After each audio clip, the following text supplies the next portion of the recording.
what's up, fantasy people? This is Tyler, Big Turd Ward, and Jason, the lucky bastard Ethan Wolt, coming at you live from the snowy West Coast. And this is the Fantasy Footballin Show. Today's episode, AFC North, people. It is the black and blue division. Why do they call it that? Why do they call it that, Jason? Why do they call it that? Why do they call it that? Guess what? It's because you get bruised, man. Black and blue. Vontez Burfict, Troy Polamalu. What's that dude's name? That Pac-Man Jones that gets kicked off of all the teams. Ray Lewis. Suggs, Ed Reed. James Harrison. Dude, James Harrison runs the prison if he goes to prison, guys. For the Browns. Myles Garrett. He'll take your helmet off and hit you with it. MFR. He don't care. So, before we get into this episode, we have gone over the AFC West, the NFC East, right? Mm-hmm. And now this is the AFC South, or AFC North. And we're just kind of going, the Bengals kind of got close to the Super Bowl, so they earned this. Before we get into this, Jason, tell the public how they can help this show. You guys can help this show by giving up some subscriptions. This has been a crazy week, right? We got like 7, 10. This has been a good week. 10 subscriptions. This has been 10 weeks. We're almost to 100. 100. We can make a movie out of it called 100 subscribers. Other than 101 Dalmatians, it'd be like 100 subscribers. That's terrible. I'm sorry. Wah, wah, wah. What is it?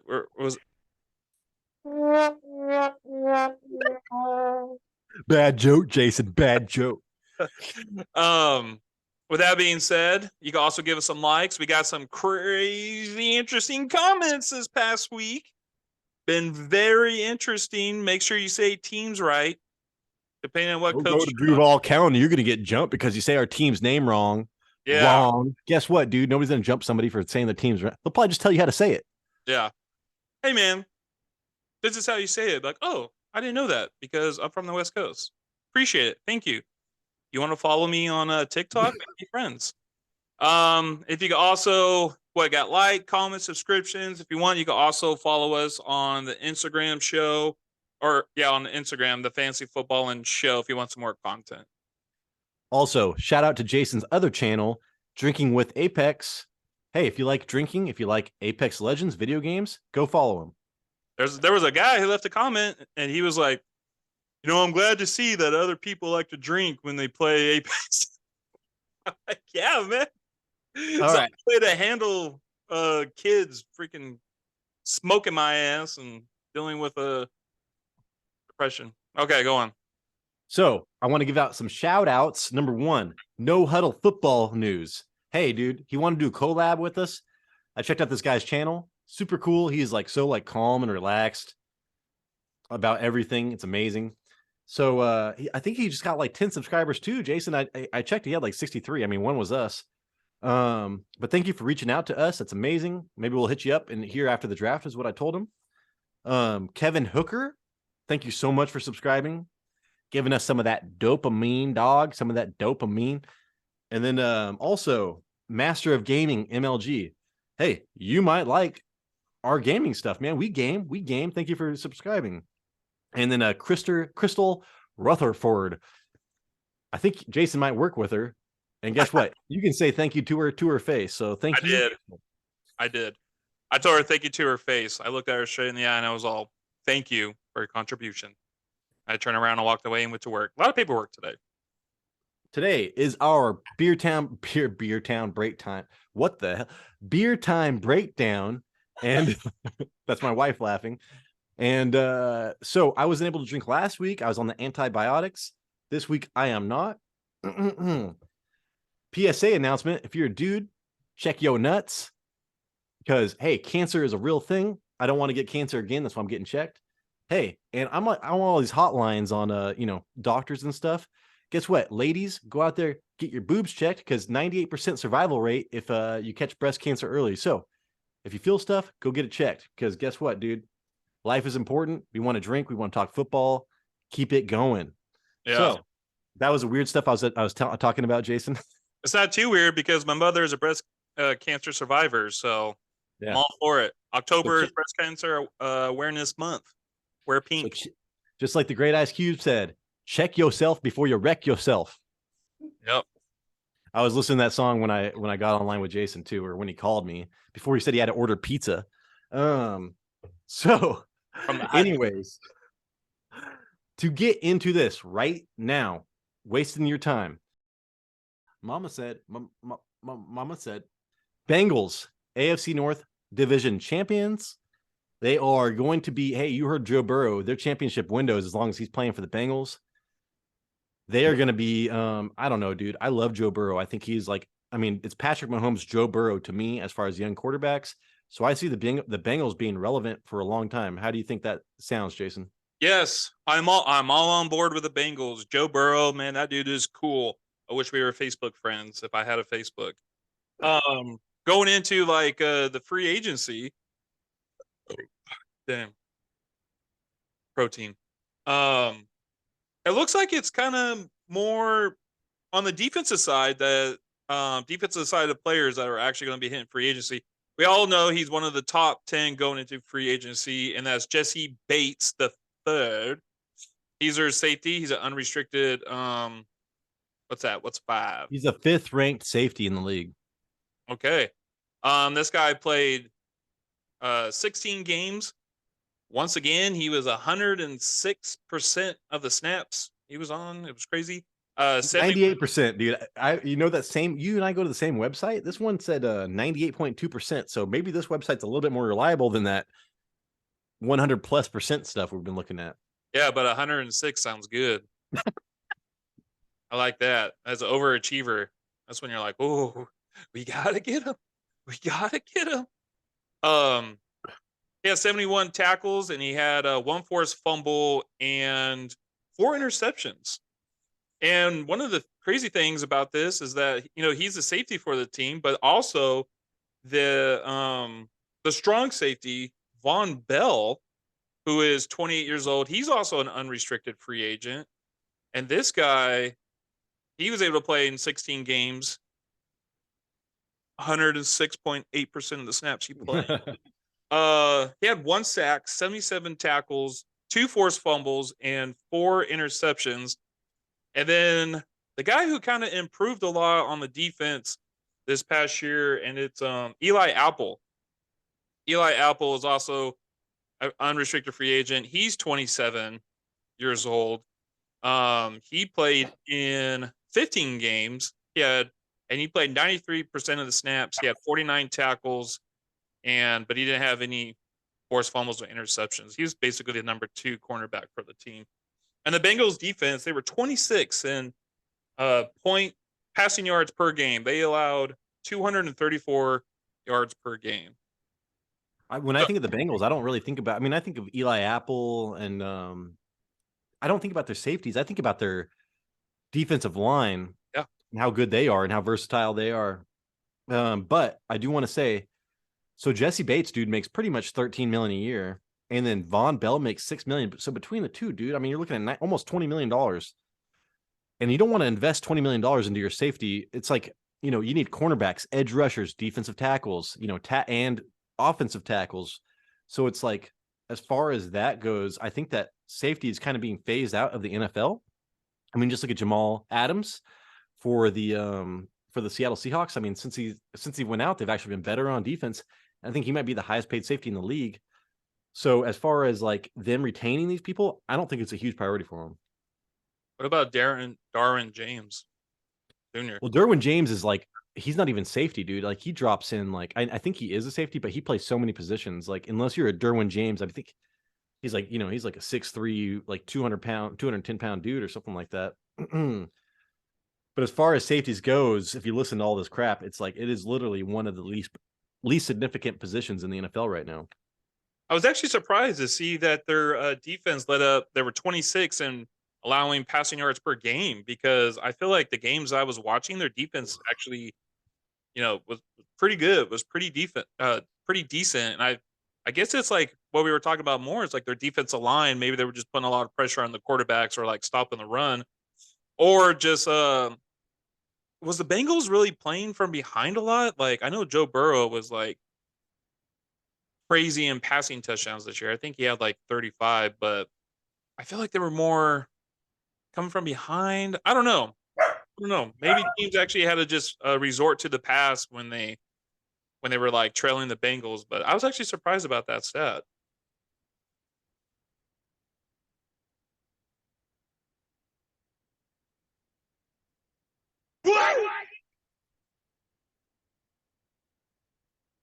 Damn it. I'm so sorry. I was like, so if I remember correctly, they were really bad in the beginning of the year. It took them a while to catch on. So like people were scoring a lot of points against them early. Their offense wasn't that great early, if you remember that. Because they were like, oh, just wait for this, the offensive line to gel. They just reworked the whole thing. Kansas City reworked the whole thing. It's gonna turn into something good. And it took like half the year for that to happen. Yeah, I think the first game they played against may have been against the Steelers, and I think they may have lost that game. They may have lost that game, and then I think the second week they played the Cowboys, and I know they lost that game. So maybe like I know you're right. In the, it took a while for the Bengals team to actually just gel together because it looked like they were just going to be a lost cause anyway with like how many times Joe Burrow was getting sacked.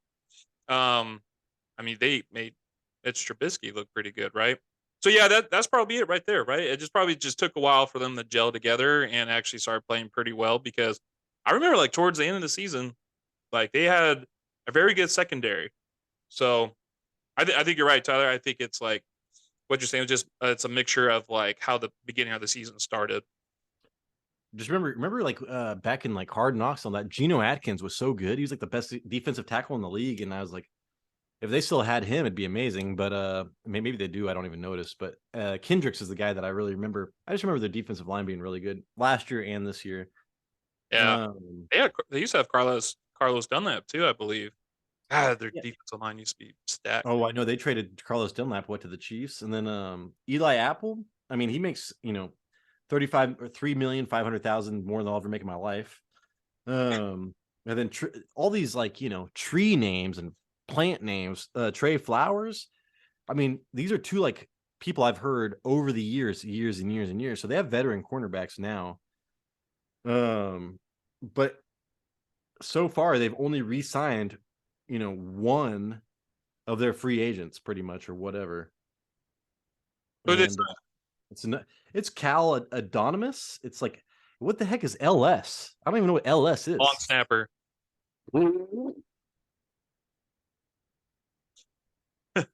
Hey, Actually, when you could get a good long snapper, they could be on your team for like 20 seasons. I was gonna say, actually, when I listen to some of these sports radios, they're like a long snapper is actually pretty important. Who else is going to get to the pass the ball to that punter between his legs, tight spiral? But dude, they've got Jalen Davis, cornerback, Chris Lamons, cornerback. So they got four. They have four cornerbacks, two of their starting safeties. I mean, it's pretty crazy, dude. Like their defense is going to do a major overhaul this next year. Yeah, I saw some of these players too. I didn't really discuss them just because of like they weren't really on the field as much, but still, I mean, like you're losing depth, Tyler. You're losing depth at those positions, so we could Right. No. we could quite possibly see some draft picks going towards some cornerbacks to help out was it Azuye? Yeah, and then so and they're not picking till what, like probably like 30th, 29th, 28th, something like that. So they're not going to be in the Bakersfield Boys, and all that kind of stuff. Michael Porter Jr. or what's his name? Joey Porter Jr. Yeah, Joey. I've driven by Joey Porter's house many times. I might have cleaned his pool before. Yeah, and most of the times when I was driving by it was like a party, and it just got stopped by the cops, and everybody had to leave, and it's like 100 cars, and I was like stuck on the on the road, just waiting for all these cars to pull out. Do Big you hear house. that, Joe? Do you hear that, Joey Porter? You and your tiny legs need to worry about us driving home. Yeah, man. Think about the people, the local civilians, man. Think about this. All right, Jason, what else you got? Okay, of course, a fan favorite, tight end Hayden Hurst. He is 29. He's on unrestricted free agent. Last year, he played in 13 games. He was in 50% of the snaps. He had 8. Oh, no, no, no, no. I don't know what that is, but he had 2. What am I trying to say? Reception touchdowns. He had 2 receiving touchdowns. He had 52 receptions and 414 yards receiving on 68 targets. And dude, I mean, Hayden Hurst was on my waiver wire show like all year long, pretty much. Hayden Hurst is a great Yeah. player. And I can't remember who the tight end they had before, man, who got injured all the time. Croft, maybe Tyler Yes. Croft. Man, Tyler Croft caught like almost 10 touchdowns Joe Burrow's rookie year. Like Joe Burrow really does like tight ends. You just have to be available for him. So you know, it usually takes 3 years for a tight end to really pop. So I don't see them just drafting. I mean, like I said, their championship window is right now. So I see them re-signing Hayden Hurst. I mean, he says he's 30 years old. He's gonna be 30 years old this next season. And that is kind of old, but for a tight end that's not that old, that you know, they rely more on like their knowledge of zones and stuff, like so they can just sit there. I mean, look at Travis Kelce, dude, or you know, all this kind of stuff. So I don't think that's a huge priority for them. I think that they're probably going to re-sign him if I had to guess, because they don't want to restart the whole tight end position again. Plus, they have another tight end. I mean, their backup, he played 44% of snaps. I'm sure he's more of a blocking tight end, but Michael Wilcox, you know, so and Drew Sample. So they have 3 tight ends on free agency right now. I would imagine that for Joe Burrow, they have to do this. Plus, there's rumors of them trading what's his name, dude? T. Who's the Higgins. second? Yeah, T. Higgins. So like you can see, like he needs a big body to throw to in the middle of the field. Hayden Hurst, I would imagine they're going to resign.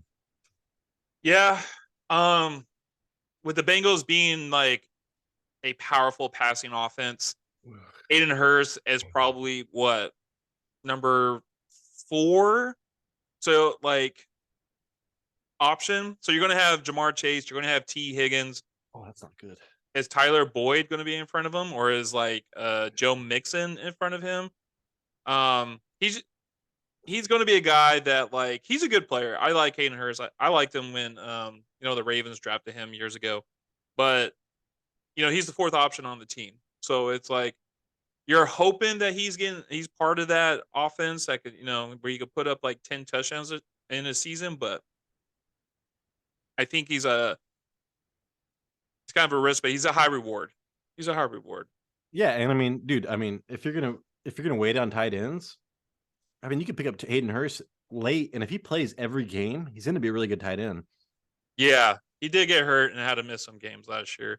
Also, the Bengals offense were 3rd in passing touchdowns a game. They did 2.1 passing touchdowns a game. So, can I do another one, Mr. Tyler Ward? No, you cannot. Yes, you can.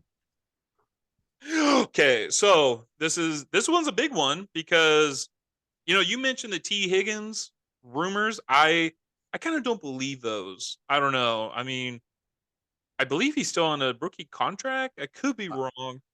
I would believe in Tyler Boyd getting shipped off before T. Higgins. Yeah. I think that's just something that was just like brought up, and I don't know. But I'm hearing about Joe Mixon possibly no longer a Bengal. That I do believe.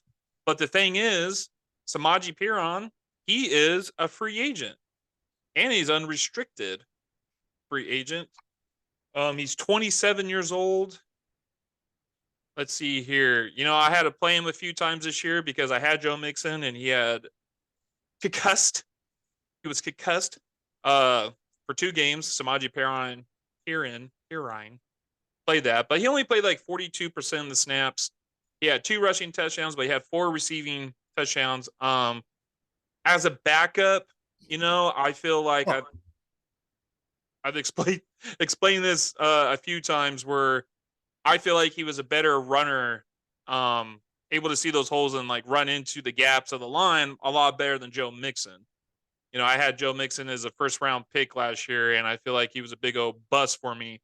You know, he ended where he did. You know, was he like a top 15 running back at the end of the season, Joe Mixon? But I think most of that came from that 55-point game that he had where he scored 5 touchdowns. You know, I think it would have been a lot worse if he didn't have that. I think Samaji is a better running back. I do like Samaji. I think the role should reverse. Samaji's the starter and Mixon is a backup. But I have a feeling. I mean, I can actually see Samaji going somewhere else. But I think with his age, I think he might stay. I think he might stay. I don't think he could go and be a starter somewhere else.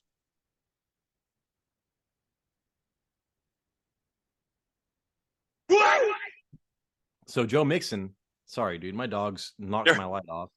You're fine.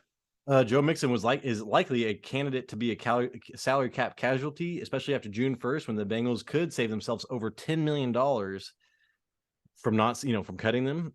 And he is due a little over $12.7 million. And this is coming off a season where he only averaged 3.9 yards per carry and only had 814 yards and 7 touchdowns. So that's not worth any of that money. And we know that running backs keep on being devalued. So I guarantee almost he's going to get cut from the Bengals, especially, I mean, you saw Adam Thielen got cut today. There's no loyalty, man. There's no loyalty. Well, I mean, when you're paying this guy as much as you said, and he's your starter on a high power offense, and he's not even able to get you 1,000 yards rushing. I don't know. I don't think it's anybody else's problem except maybe Joe Mixon or me, because every time I draft Joe Mixon, he has a horrible year. So I've probably put a curse on him too. But I think with you seeing that money that he's supposed to get, and you see how other running backs have done behind that offensive line, Joe Mixon is a good passing running back, but I don't think he's worth the money or being a starter for any one NFL team.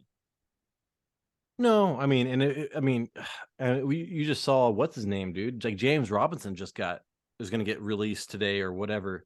So I mean, running backs, dude, they don't mean as much as they used to, and it'd be interesting to see who picks them up. Because, like I said, Jacksonville Jaguars, they said they're going to pick up like 6 running backs. So if they can get all these running backs for cheap, they might. But yeah, Jason, running back, I think, is going to be a huge need for them. I think they're going to draft, because this is like actually a really deep running back draft.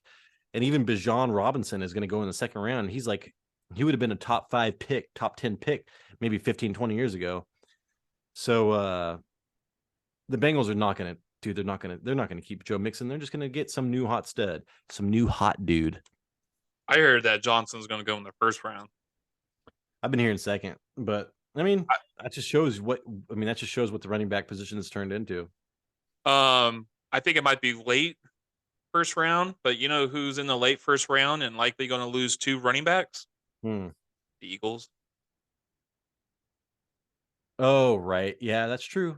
And they said Bijan Robinson, dude, on the Eagles would be insane. Yeah. Maybe save Jalen Hurts some runs and stuff like that. But hey, that's another day. That's another day, another 10. Anybody else, Jason, you want to talk about? I think I'm good with that. Okay. So mainly defense for the Bengals. Mainly defense, go after some cornerbacks. And according to the Bengals beat writers, we can go over like their wants and needs. Yeah. Their needs. Running back, dude. I just read off that's like their number 1 need. So, Samaje Perine, Mixon's backup, he was great, but dude, he's been around for so long. I can't tell you how long. It looks like he's 50 years old. Who? Samaje Perine. He's got that Joe Harden beard, man. He looks, yeah, he does. Wait, who'd you call Joe Harden? You said? What's his name? Joe Hayden is a cornerback who used to play for the Rockets, or does he play for the Rockets? Joe Harden. John Harden? Harden. Why can't I think of his name? I can't think of his name either. He's got the beard. He's got a mohawk. James Harden, dude. Harden. Him. That's his brother. Even he's not doing that great either. But it's like, hey, is this the most important position? Yeah, dude. When you have Joe Burrow and your window is now, it is a very important position. So, and by the end of the year, I was, Chris Long, everything. Their offensive line was one of the top in the league at run blocking and pass blocking. So they have a great run blocking team. Get a running back in there that can make something happen with a good block. Yeah. And that's why you got to get rid of Joe Mixon. Yeah. And according to the beat writers, wide receiver is unnecessary. Jamar Chase, T. Higgins, Tyler Boyd, they don't need another wide receiver. the beat writers do not see them trading T. Higgins as well, Jason. Yeah. I think it's just rumors. I think they probably heard it on one of our episodes and was like, you know what? Let's start this up. T. Higgins trade. Right. And they do think that the tight end is a necessity because they are unsure if they think that Hayden Hurst is going to get re-signed, but they are not positive. So it's like they think that they should pick up one in free agency. And I can't tell you who the free agent tight ends are right now. I should have that list. Cameron Brate. Yeah, I was going to say, but from what I've heard on the radio and everything, I don't think there's any hot free agents out there. I mean, you might be able to trade the Raiders for the Raiden. Get some electricity and big hats going on, you know. Sorry. Yeah, but you could probably trade the Raiders for what's his name, dude? What's his name? Or Waller? Yeah, Darren Waller, but I don't see that happening. Because I do think that'd be a good fit. But anyways, what was I gonna say? They think that they need defensive backs, and the Bengals have a history of drafting. I swear to God, dude, they've got such a history of drafting cornerbacks in the first round, and they actually work out. So I think they're going to address that through the draft. Okay, yeah, that's what we said. Yeah, love their first round. And then Chibodi Awuzie is coming back from a season-ending injury, and Cam Taylor-Britt earned the other starting cornerback job. But at the same time, they're kind of on the older side, as at least that Britt guy, this kind of stuff, and they don't have a ton of experience. So it's kind of like people moving positions, playing cornerback and doing a little bit better than they thought, but it's not like they need like lockdown corners, like Joe Hayden, like what you said earlier. Especially because like who are they aiming to beat, Jason? Who are they what? Who do the Bengals need to beat for the Super Bowl? The Chiefs. So the Bills. Exactly. So cornerback, they say that because of who they're facing is like the number one or is probably like the number 2 priority. All right. They don't think the offensive line needs that much work. Not no more. Right. And then the Bengals have signed some free agents. So they don't have like they say and because of scheme fit and stuff, they say they need some like these defensive tackles that can fit their scheme because they're like, 4-3, not 3-4, or whatever. But like I said, dude, from what I saw, I really like their defensive line, and I don't see a lot of their big free agents hitting the market. So I don't think that's that big of a concern. And then, of course, dude, ever since Vontaze Burfict left and all this stuff, they've been saying they haven't had a standout linebacker since Vontaze Burfict. I can't even think of any of their linebackers right now. Well, Jermaine Pratt, who is voted like the most improved player on the Bengals roster, dude, he was a linebacker. So they really like this Pratt guy. But other than that, they've got Logan Wilson, who's entering the last year of his rookie deal, but and he's like their best coverage linebacker, but that's two linebackers right now. And you want depth, dude. You see the Eagles, you see the 49ers, like you need depth at linebacker. So cornerback, very important. Linebacker, they're going to work on, try to build depth there. Nice. That's good insight. That's good. I like hearing stuff like that. I like that, like, we think that they need something and then the beat writers agree. So it's like, maybe we should be beat writers. Yeah, all their beat writer stuff is like the jungles, in the jungle or whatever the heck it is, dude. I don't know what it is. Welcome to the jungle. Welcome to the jungle.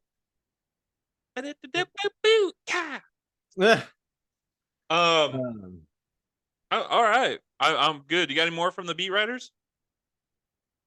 No, but you remember the Bengals lost, Kappa and Collins, a season-ending injury, and that's and it's currently unclear if Collins will be ready for the beginning of the upcoming season.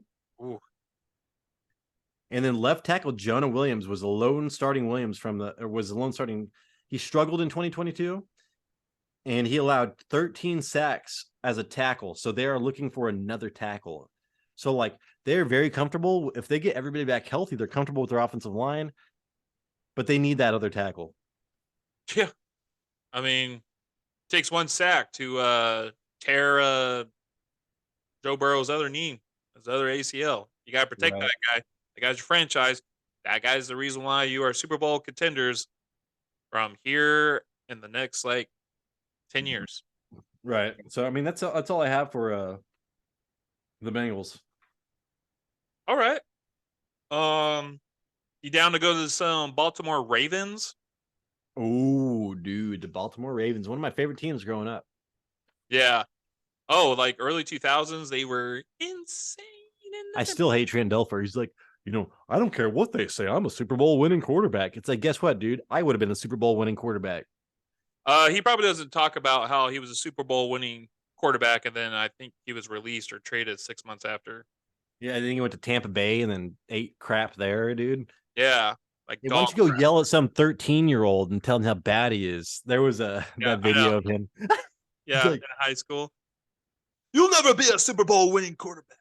so you don't know what it's like to get carried to a Super Bowl. You'll never get carried to a Super Bowl. You don't know what it's like. You don't have a Rod Woodson. You don't have a Ray Lewis. So back Dude. up. Tony Sirigotti, was that his name? Oh, Tony Saragusa, man, one of the best players of one of the coolest players of all time.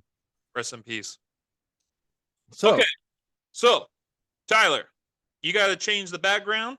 So I will begin on the free agent, and the first one that pops up is the famous Marcus Peters. This guy, I didn't realize he was this old, but yeah, he's been around for a while. He is 30 years old. He played in 13 games this season. He played 75% of the snaps. He did have a sack. He had 2 forced fumbles and he had an interception. Right?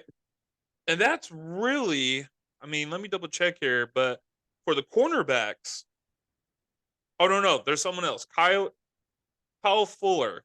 Kyle Fuller, who is 31, so he's even older. This bro's even older. Another unrestricted free agent. He tore his ACL last year, so he's going to probably miss a little bit of time next year. But he's a free agency. He's a free agent. He only played one game, 8% of snaps. It looks like he tore it pretty early. I think I kind of remember that now.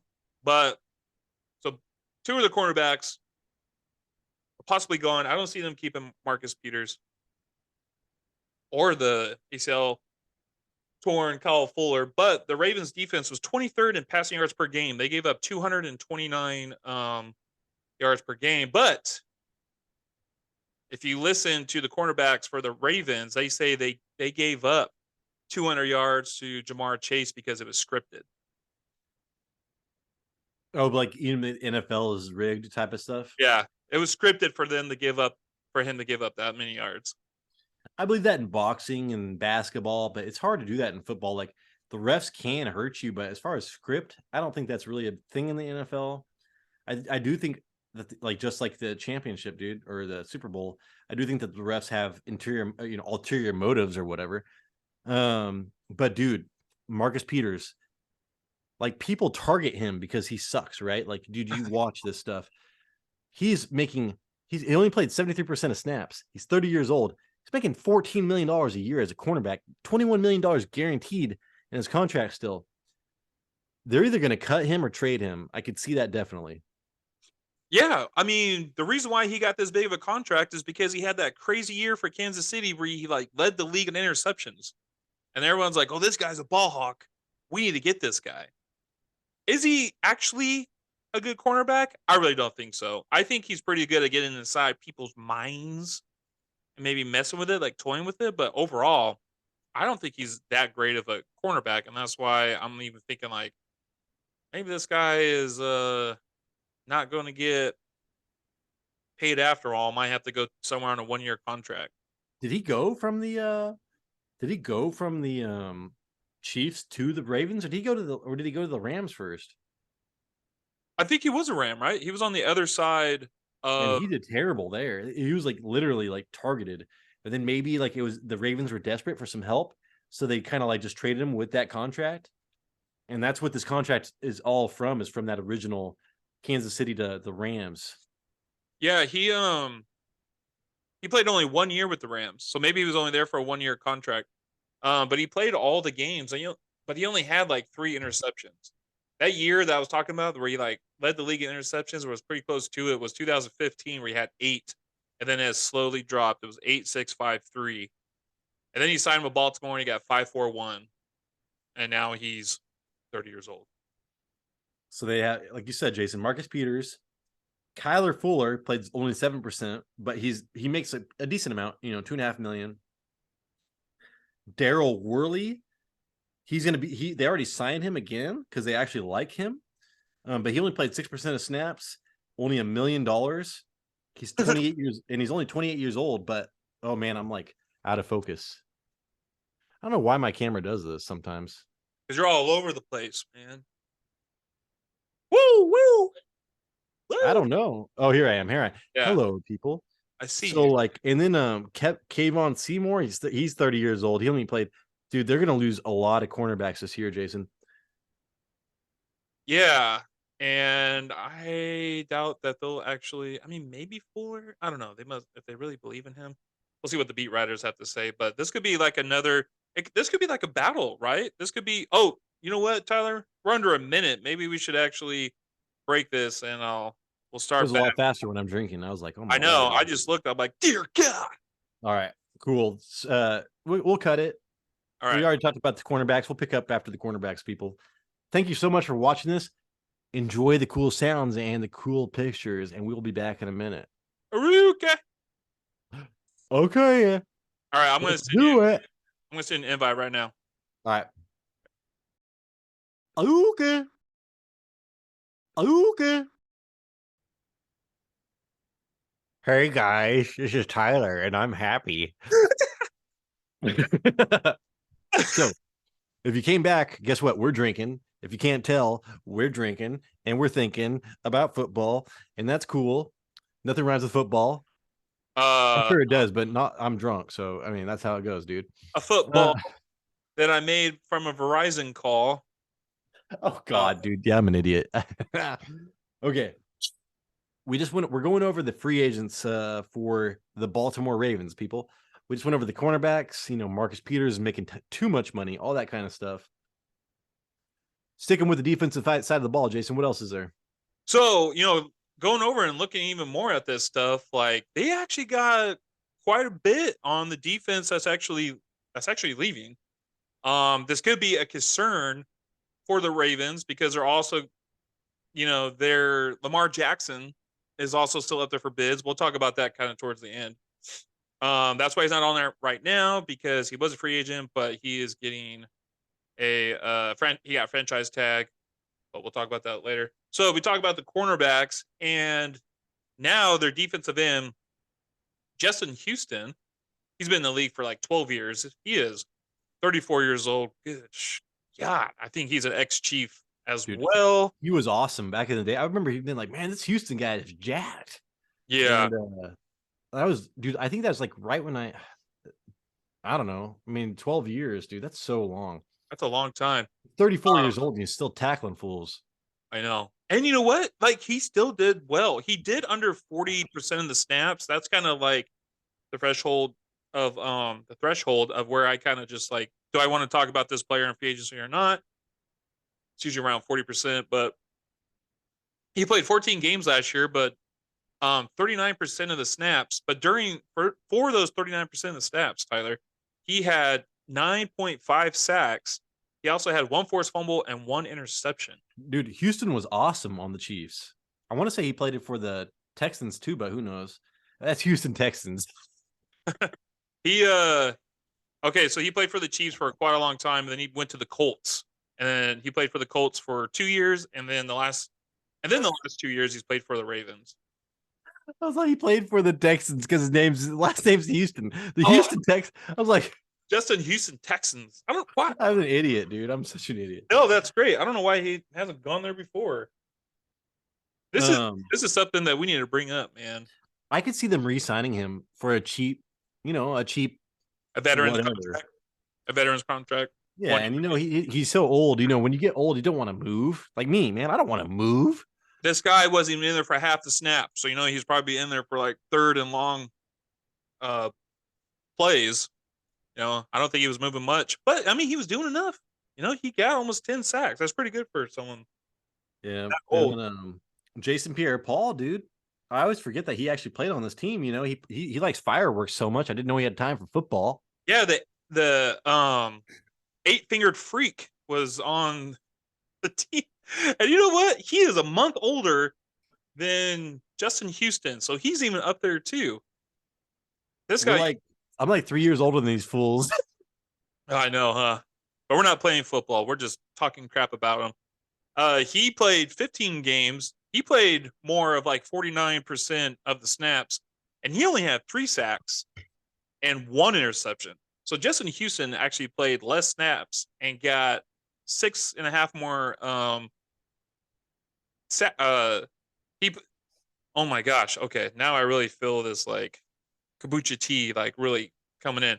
So Jason Pierre Paul, he actually played more snaps, but he got 6.5 less sacks and 1 less fumble than Houston. So if I'm going to get anybody on a veteran contract or a 1 year, I'm keeping Houston and letting Jason Pierre Paul go. Yeah, I mean, I can't believe Jason Pierre-Paul is 34 years old, dude. That blows my mind. Yeah. Well, I mean, he was on the Giants when they defeated Tom Brady and the Patriots. That was That like his rookie undefeated year, season. I think, or Was it? maybe It could have been. it might have been his second or third. But Steve Spagnuolo, that in Umi Osenera, Omi, whatever his name was, Osenera, Osi Umanera, I don't remember. Justin Tuck, Michael Justin Strahan. Tuck, dude, with the crazy shoulder pads coming up the middle. Yeah. So also don't listen to me about that because I think it was the second year that the Giants beat the Patriots. That was the team that he was on. Not the first year, but the second Okay.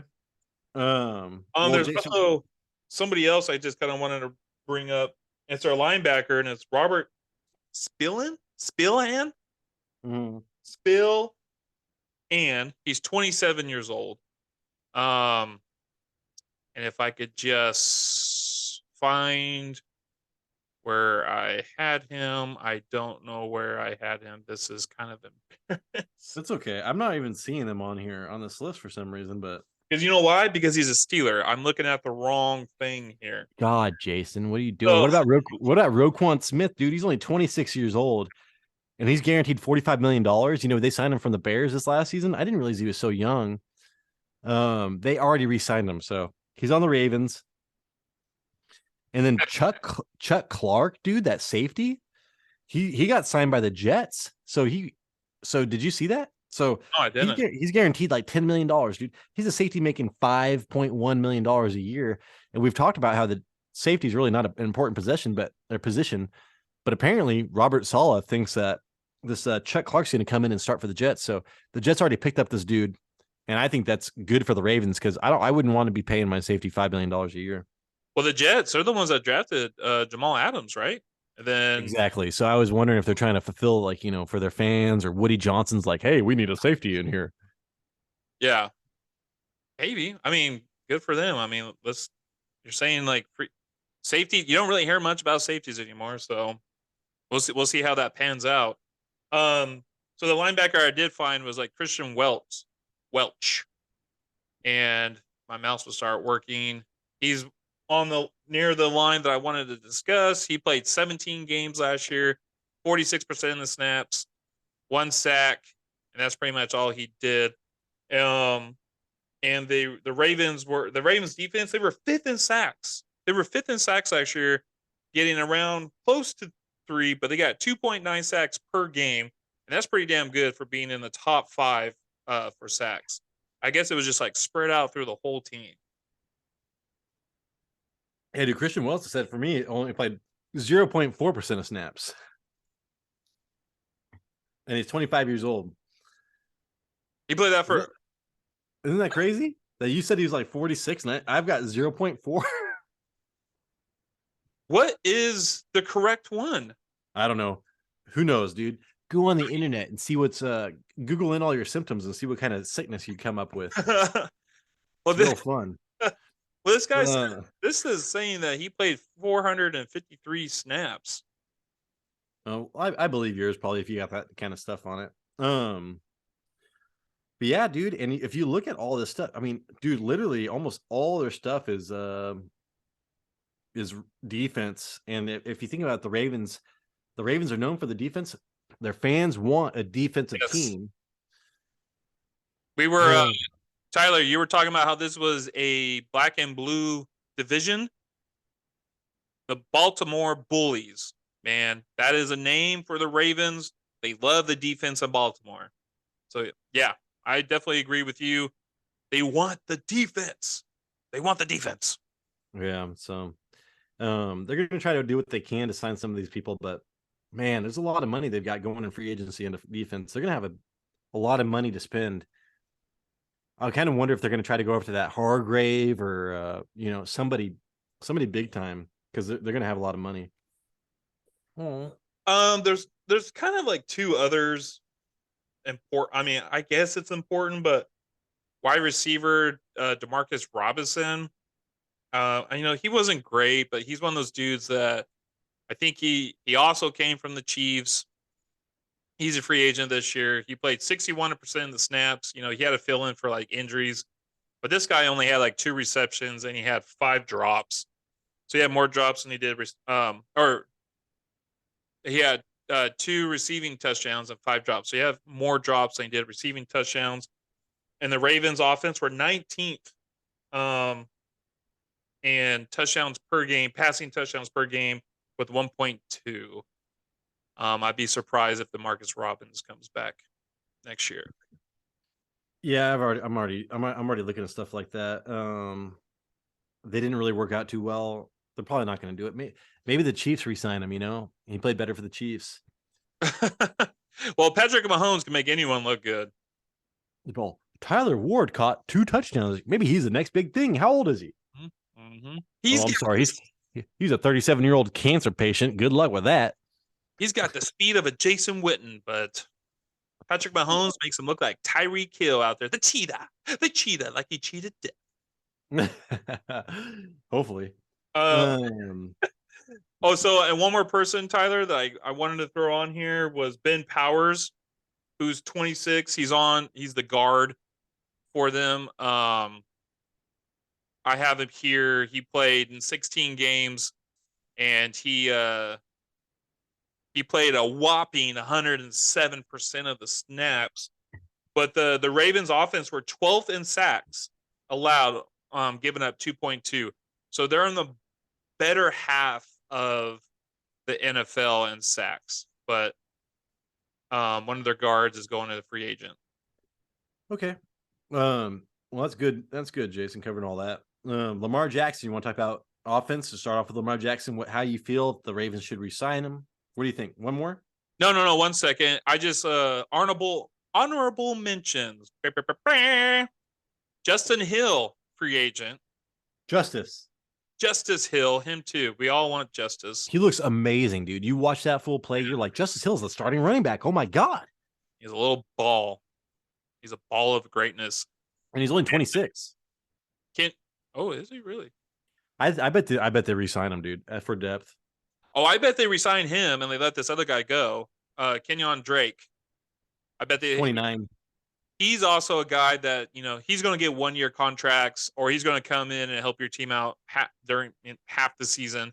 That's exactly what he did with the Ravens, with the struggles, knee issues with Gus Edwards and J.K. Dobbins. So they brought in him. Actually, I had to play this guy a few times, and he caught so many balls, and he actually did okay, just picking this guy off of waivers when he was a starting running back. And then lastly, I just want to say Tyler Huntley is also he's the backup quarterback. He had to play this year because of the injury to Lamar Jackson, but he's going into free agency as well. For the honorable mentions. Now, Tyler, Lamar Jackson, he got a franchise tag, was unexclusive, which means other teams could still bid on Lamar Jackson, but the Baltimore Ravens have the chance to match it. And I believe if they do match it, the Ravens get to keep him. If they don't match it, Lamar Jackson is outie.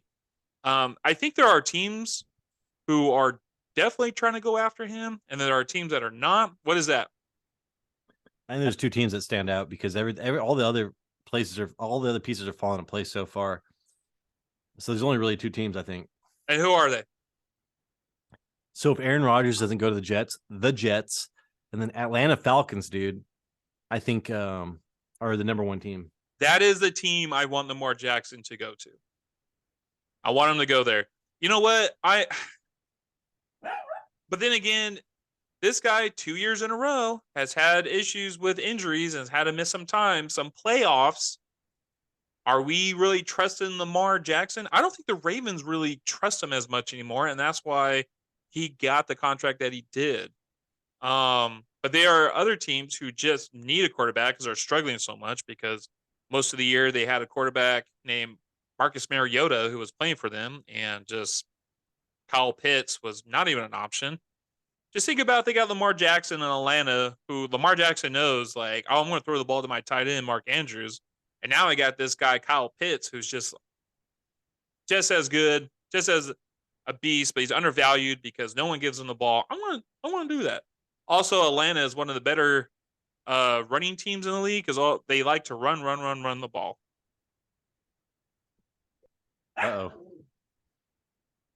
Jason, put your neck back real fast like me.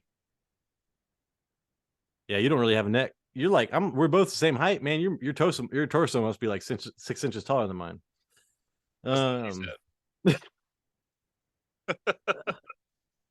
Also, so yeah. So do you want to get into the needs? Well, what do you feel about Lamar Jackson? Yeah. Oh, sorry, dude. Yeah, I already said, dude. I think that I think the Ravens should re-sign him. I mean, I think they're stupid if they don't. But I also think he would do really well on the Jets or the Falcons.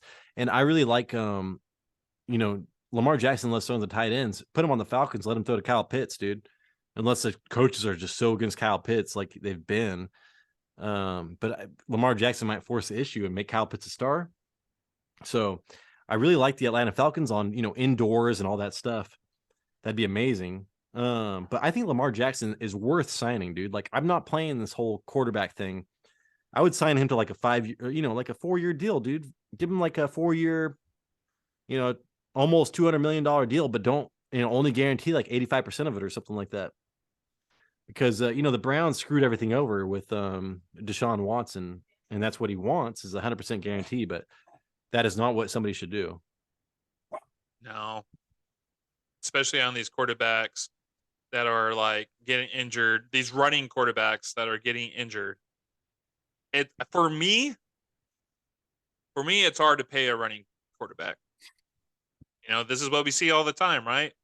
They run, they do great, and everyone's like, "Oh, fantasy MVP of the league," and then they get hurt the following 2 years because they get beat up. They get tackled more than others because they're running the ball. Yeah, and I don't think like I said, so they got their quarterback. I think they should re-sign him, and then they'll have their quarterback. They've got their tight end. So if they just re-sign their quarterback, it's gonna be good. But if you listen to, so do you want to go into their needs real fast from the beat writers? Let me see. Oh, yeah, I think I'm done with the Ravens. So yeah, I was gonna say we've talked a lot about this crap. So wide receiver, dude, is their number one need. No, there's no big surprise. Yeah, no big surprise. So Rashad Bateman and Devin Duvernay. I love Devin Duvernay, man. That fool is like built like how I want to be built and runs like how I want to run, man. He's like Usain Bolt and jacked. But he got injured. Rashad Bateman got injured. And you see, dude, like their coaches are throwing all the wide receivers under the bus, and then Rashad Bateman came back and threw them under the bus. He had to delete that tweet. But then they also had Deshaun Jackson, Sammy Watkins. I really like Deshaun Watson. I mean, not Deshaun Watson, Deshaun Jackson. I hate Deshaun Watson. But I think he finally became too old. So even if you and I were like world-class athletes, Jason, we'd be too old, man. We're 36, 37 years old. It ain't going to happen anymore. So leaning on the core of these two with Demarcus Robinson and James Prochet did not work. So it's like, dude, Baltimore's receivers ranked last in the NFL in as a collective in most statistical areas. So their pressing need is wide receiver. And this is a very deep class for wide receiver. I do see them drafting 1 or 2 wide receivers this year. Yeah, in fantasy, name me a wide receiver that you had on your starting lineup when you were in the fantasy playoffs from the Ravens. Dude, Robinson finished as the team's second leading receiver last season. And, we're talking about him not even being worthy of being there. Oh, yeah. I drafted Bateman in one of my leagues because I had high hopes for him, and he did well. I mean, like 2 games, and then that was it for him. He was outie. Also, and the beat writers really are pushing for DeAndre Hopkins to be signed. So, a veteran wide receiver that can help right away. So, Yeah. red zone target, because everybody's gonna be focusing on Mark Andrews. Mm-hmm. Get DeAndre Hopkins in there. I bet you he'd love that culture with Freaky L, Lamar Jackson. So I think that they're actually right in that. As much as I think DeAndre Hopkins should probably go to the Chiefs, I think the Ravens isn't a bad option. No, I would like that. Yeah, and then number 2, Jason, offensive guard. They need Ben Powers, and you talked about him. He's an unrestricted free agent. He actually had a strong 2022 performance, but they don't know if they're going to pay him. Macari and Cologne are primary backups at center. So it's just they have a bunch of all they have is pretty much Ben Powers and a whole bunch of unproven people. And if you're doing the same thing as me, and if you know anything about the Ravens, dude, just like they really value the trenches. So their offensive line just needs an upgrade. Yeah. And like their number 3, I mean, this kind of just ties into it, Jason, is offensive tackle. So offensive guard, offensive tackle is their number 2 thing. They drafted I forget his name, dude. Some super white name. I can't remember what it is. From like Wisconsin, their center last year was amazing. It was like the number 1 center off the board. He was a perfect fit for that system. Everybody said it, and he played really well for him. So everybody but center is what they need, pretty much. Yeah, I totally agree. And I think you hit it on the mark, is that we've seen over the years that I think believing because they have Lamar Jackson, and Lamar Jackson is a great player. He's got the ability. He could do just about anything that he wants on that field. They don't really invest a lot in wide receivers. Maybe bring up like veterans to come in and play, and they focus more on the trenches, right? Because I think Harbaugh knows the game is won or lost in the trenches.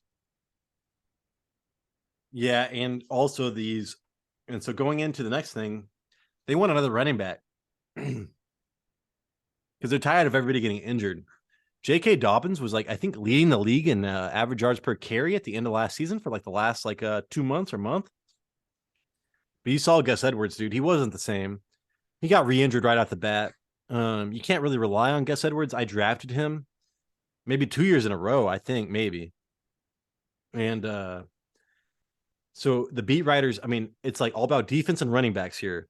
And they want to save Lamar Jackson. So you need good, powerful running backs. To rely on Gus Edwards to be your main, workhorse or whatever on the outside with, J.K. Dobbins kind of making plays. I actually really like drafting J.K. Dobbins in fantasy football next year. I think he could be if you're going to go wide receiver, quarterback or whatever, kind of like what we're advocating. I think J.K. Dobbins is a good option because his upside his ceiling is really high, but worst case scenario, he gets injured and never plays again. Yeah. Yeah. I had J.K. Dobbins 2 years ago when he kind of had his little breakout season where, I mean, he helped carry my team because he was a guy that he was guaranteed 60 yards and a touchdown. He wasn't getting a lot of rushing yards. I think it was his rookie year from Ohio State, I do believe, but he was at least getting touchdowns. He was helping me out. I was hoping I drafted him, and I think pretty early. I got him in in the 4th or 5th round. Actually, it was like 3 years ago when I drafted him when he or when I picked him off the waivers because he blew up. Because 2 years ago he had the ACL injury and he didn't even play. And then this past year I drafted him like in the 4th round, but because of the knee, as we been saying before, that now it looks like with ACL injuries, you kind of want to wait an additional year before you're drafting these players kind of high. And so you kind of think back, and I'm just like, Gus Edwards was one of them, J.K. Dobbins, and now I'm thinking like I really want Brees Hall, but I'm like, Javonte Williams. Adrian Peterson ruined it for everybody. I know because he tricked me. I'm just him and Jordy Nelson. You know, they both tore their ACLs, came back a year later, played great. I'm like, ACLs is not even a thing anymore. Not even a thing anymore.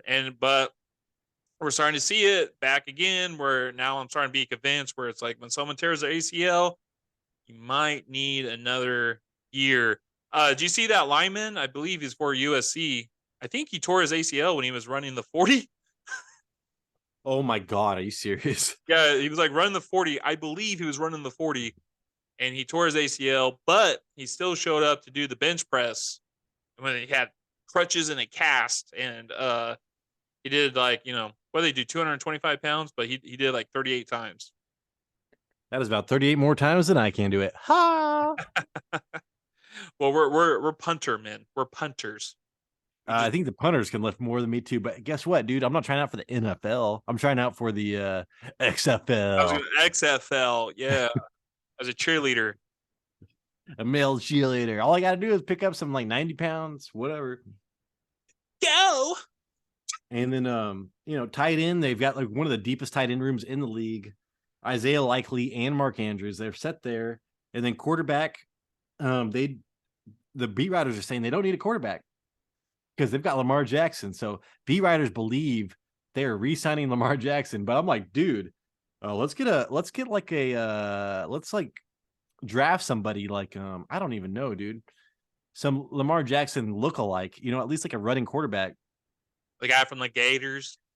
I wish, but they're not going to be that high up. He's done pretty well in this combine. His draft stock is going up. There was a guy, I forget his name, dude. Maybe Texas Tech. I told you he's the next Dak Prescott, but Duggins. He actually did pretty well in the 40, and he runs a lot. So I could see maybe Duggins going there or something like that. I think you said Duggins is from TCU. Yeah, so maybe him, something like that. And that's all I have for that, Jason. I think that's all I have too. So we'll just wait to see how it plays out with Lamar Jackson. If people are going to try to still bid for him, if the Ravens. I would. And how much time do we have left? I don't even have a stopwatch on here, so apparently we got more than 10 minutes. All right, cool. We want to go into the Pittsburgh Steelers? Yeah. So, the Pittsburgh Steelers was a very fascinating team this year with multiple quarterbacks being played, a famous defensive end being out most of the year, and a rookie wide receiver who I was big on, and Najee Harris, who got, once again, a lot of volume, but not a lot of production fantasy football-wise. So, with that being said, let's start off on the defense. Are you hungry? And let's talk about a guy that I can't even pronounce, Tyler. And I want to say is Larry Ogunjobi. Does that sound any familiar from you? 28 years. Ogunjobi. Yeah. Defensive end, I don't know. Could be on the other side of what TJ Watt normally plays. 29 years old, dude, and he's like making like $8 million a year. So I don't see that being that lasting very long. He played in 15 games, and out of those 15 games, he played 63% of the snaps, but he only got a half a sack. So being on the defensive end, that's kind of no bueno, not even getting a full sack on your resume. And then who else do I got? I got Devin Bush. Dude, Devin Bush was the man his rookie year. Yeah, Devin Bush, 24. He's an unrestricted free agent. He played in 16 games, 69% of the snaps, and he had 81 tackles. He's an inside linebacker. And then now we're going to the famous misspoken Robert Spillane. He's 27 years old, and let me just click this here. He played in 15 games, 56% of the snaps. He at least got a sack. And with that, Steelers defense were 15th in sacks per game, and getting 2.4 a game. 15th, almost right in the middle. But as we all know, TJ Watt, he missed most of the season with a torn pec. And what did he say, Tyler? He was like, I tore it. It's torn. Do you remember that? Where he's like, it's torn. So, the guy who was like leading the league in sacks the previous year wasn't even on the field for a majority of the games. So, but still, you're halfway in the league at 15 for 2.4 sacks a game. Not bad. Just imagine if TJ Watt was in there. Probably would be higher. Yeah, and I just wonder if they're. My biggest question is they're going to re-sign Devin Bush, man, because Devin Bush was so good, man. He was so fast coming out of Michigan. My dogs are going crazy. Sorry, but dude, he's making. I mean, he's making. He's got $18 million, $19 million guaranteed. That's a ton of money. And then you look down at that other linebacker you talked about, Spillane. He's got $0 guaranteed. So, like, are they just going to try to go like cheap and put their money towards the offensive line? Like what they need, or are they going to try to like build up their defense because of black and blue division? And keep Devin Bush there and see if he can produce. I can see them keeping. Oh, by the way, Devin Bush's agent is Drew Rosenhaus. I bet, dude, because he was a top pick, man. Like Yeah. He had that rat tail going on. Yeah, 10th overall. His best year was actually his rookie season where he got 109 tackles. He was awesome, man. I remember him being like crazy, and then he got injured. So like, if I was the Steelers, I'd probably just cut ties, dude. I mean, a defensive player that gets injured all the time. Well, he's on the rookie contract right now, right? And he had 81 tackles last year. If I had to choose, I would rather keep Devin Bush than I would Robert. I mean, 3 years difference pretty much too. So you're probably right. Yeah, still a young buck. There's still potential there. Yeah, either way, I wouldn't really care. But yeah, dude, seeing Devin Bush, I mean, like, when was he drafted? I mean, he had to been drafted when he was like 21. So maybe he's like, this is his 4th year, right? Or this is your option. This is last year, so 4 years ago. Dang, dude, that's crazy. He was so young. I mean, being a 21-year-old coming out and like dominating, and then the next 4 years, you're just pretty much injured. Yeah, I mean, like I said, he had 109 tackles his rookie year. 109 tackles. Yeah, and pretty impressive. Yeah, and the Steelers, organization values linebackers so high. So like, you're probably right. They'll probably sign him because since they drafted him and all this stuff. Yeah, I think there's a good chance they keep him. They are big on the defense. Pittsburgh Steelers are also big on the defense. They have that guy for like 30 years. I can't even remember his name, but he was a very famous defensive coordinator. They're huge on the defense. Mike Tomlin is big on defense. I can see them keeping Bush. Spillane, not so much. I see him going. Yeah, and then I do want to say just looking at, because I was thinking about how they like sacks, like linebackers that play the edge. This dude Jameer Jones is only 25. He only played 8% of snaps. He's already re-signed by the Steelers, so he's an edge rusher / linebacker. So I don't know if that's going to kind of, they're kind of saving money doing this. Maybe they can skip out on the dude you were just talking about, Spillane, and then sign Devin Bush because they're re-signing this really cheap edge rusher. What's his name?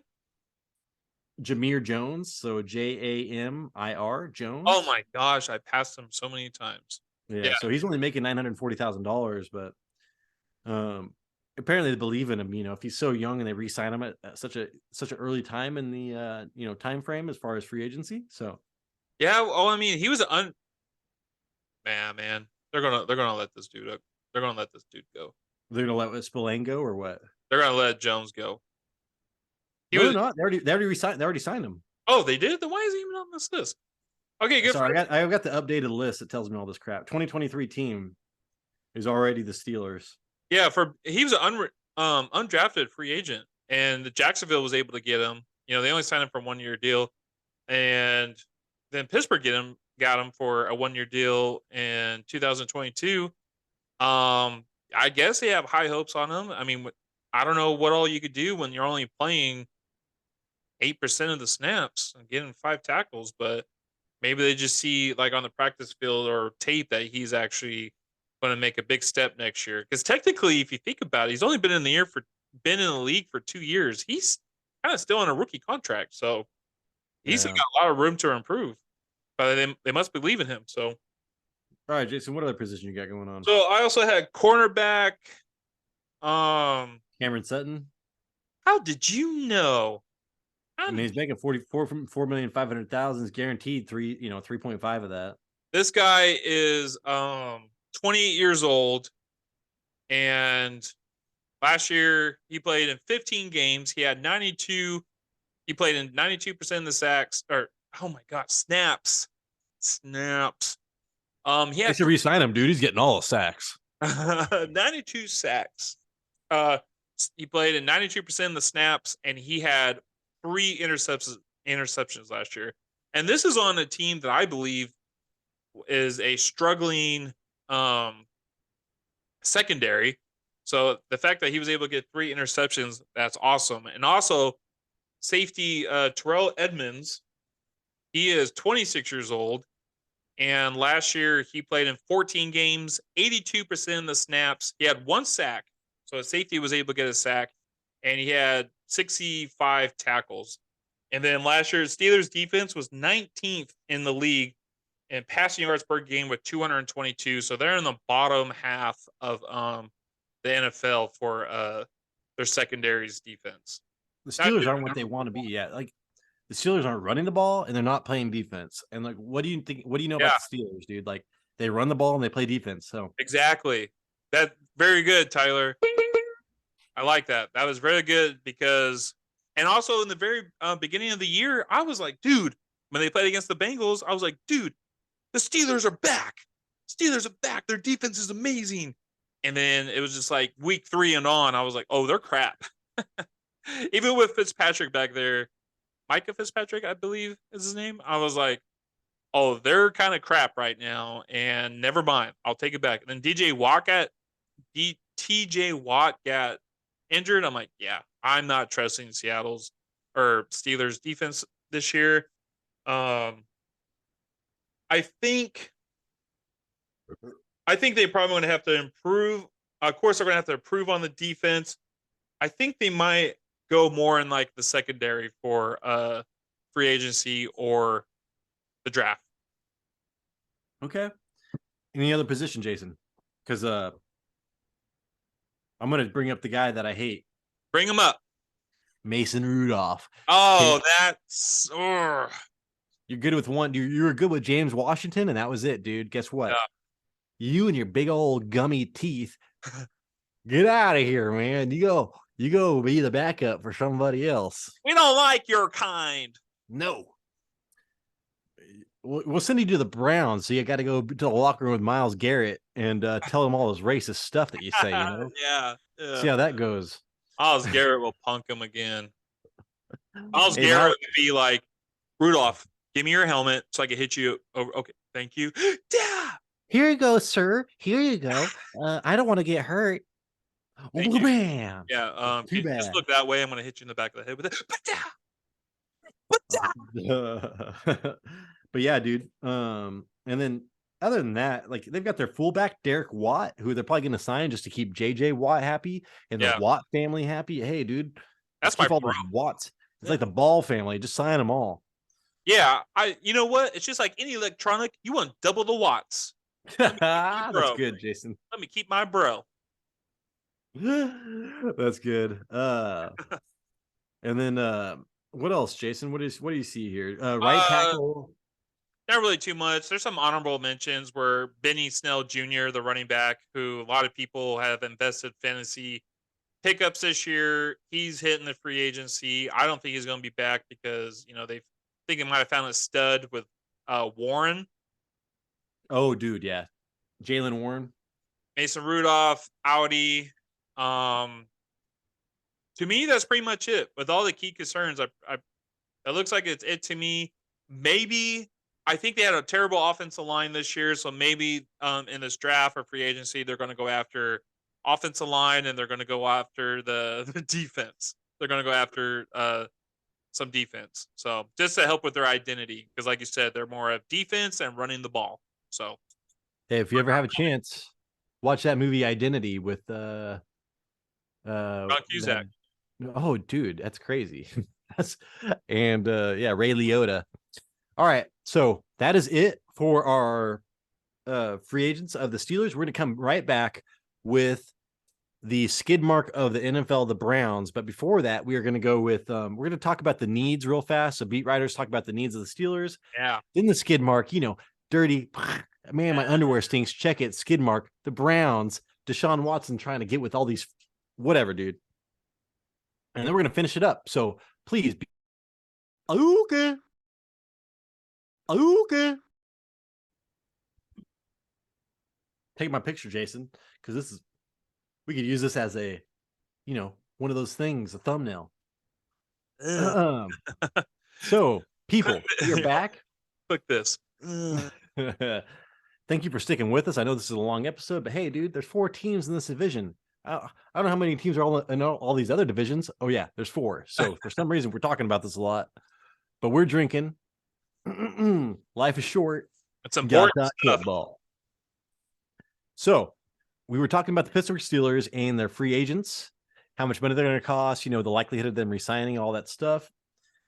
Now we're going to go to the beat writers and say what the Steelers need, what the local reporters are pushing for them to do or whatever. Yeah. Defensive tackle, Jason, number 1. When the Steelers played, or should I say got beat down by the Philadelphia Eagles and Buffalo Bills this season, one thing was obvious. The Steelers were completely mismatched in the trenches. So they're saying offensive line, defensive line, like if they want to get anywhere, but they're going to start off with the defensive tackle because everybody needs it's the new NFL. You can kind of game plan around edge rushers, but you cannot game plan around Chris Jones. What's his name, dude? The guy that used rubber knives, Aaron Donald, that kind of stuff. They have Hayward in the middle. What's that dude's name? Cameron Hayward? Cam Hayward isn't getting younger, and finding another stud along the defensive front is what their number 1 priority should be. Dang. Well, when you say that's what the beat writers are saying. That's what those real Pittsburgh dudes are saying. Yeah, straight out of Pitt. Well, I mean, shoot. I guess you're right. He's not getting any younger, and when you have an injury on the defensive line, like with TJ Watt, you need another guy there in the middle that could kind of help with it. Yeah, I mean that kind of makes sense, I guess. Hayward isn't getting any younger, so if they're going to aim for that, I mean that's like helping the Steelers' identity. Stopping the run and trying to get more sacks per game. Especially, you're going to have to find a way to stop people like Lamar Jackson and Joe Burrow. So, you got to find a way to get in there quick. So, yeah. So, I mean, it's the division they're in, everything. But I think every team is looking for a super disruptive defensive tackle. And you saw so the number 1 overall pick, the guy that got caught, I forget what he was doing. God, dude, he just had to leave the combine. Reckless driving. Oh, dude, he was racing his teammate and the teammate died. He looked at his teammate and he said he lived life a quarter mile at a time, and then his teammate went a quarter mile. But you know what? That teammate has family. They got family.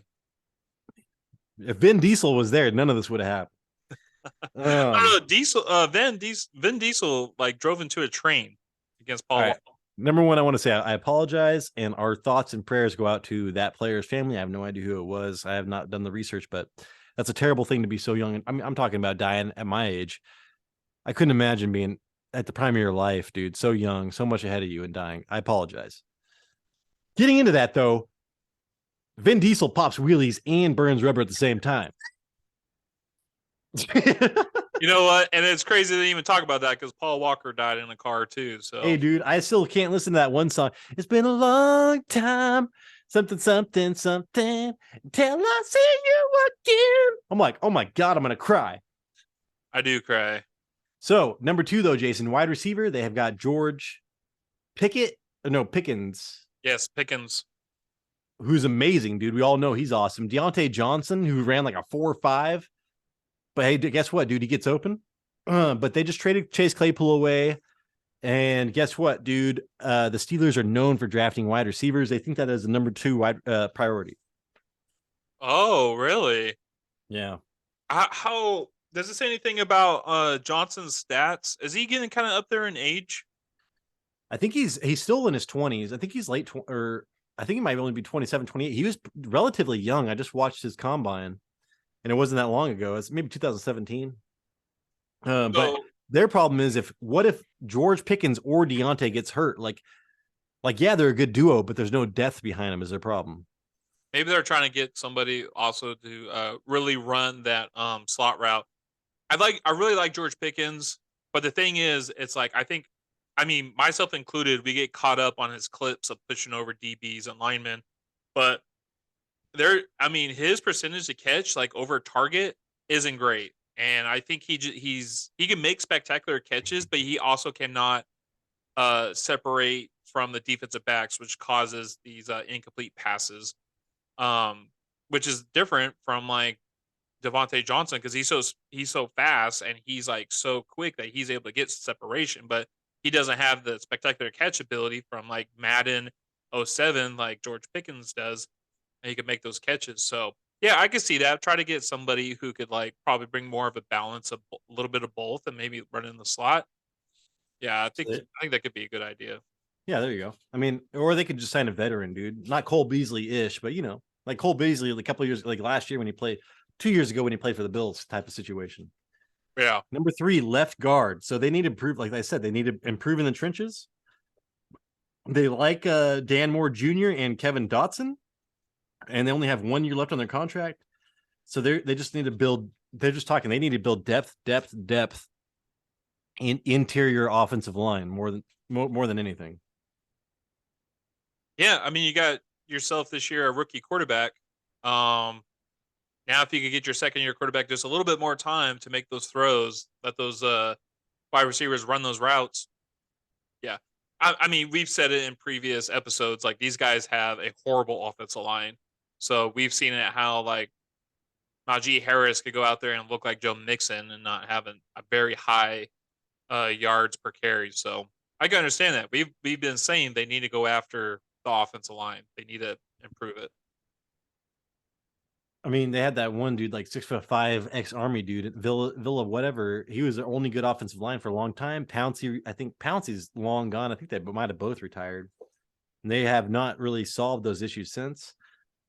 Inside linebackers are next, which is a Devin Bush Hmm. situation. So that's why I'm kind of interested. They don't even mention his name in here, but they just keep on saying like it's a mediocre linebacker core. They've got TJ Watt on the outside when he's healthy, but the interior is just like mediocre no matter what. And I would agree with that ever since Devin Bush got injured his freshman year or as whatever year.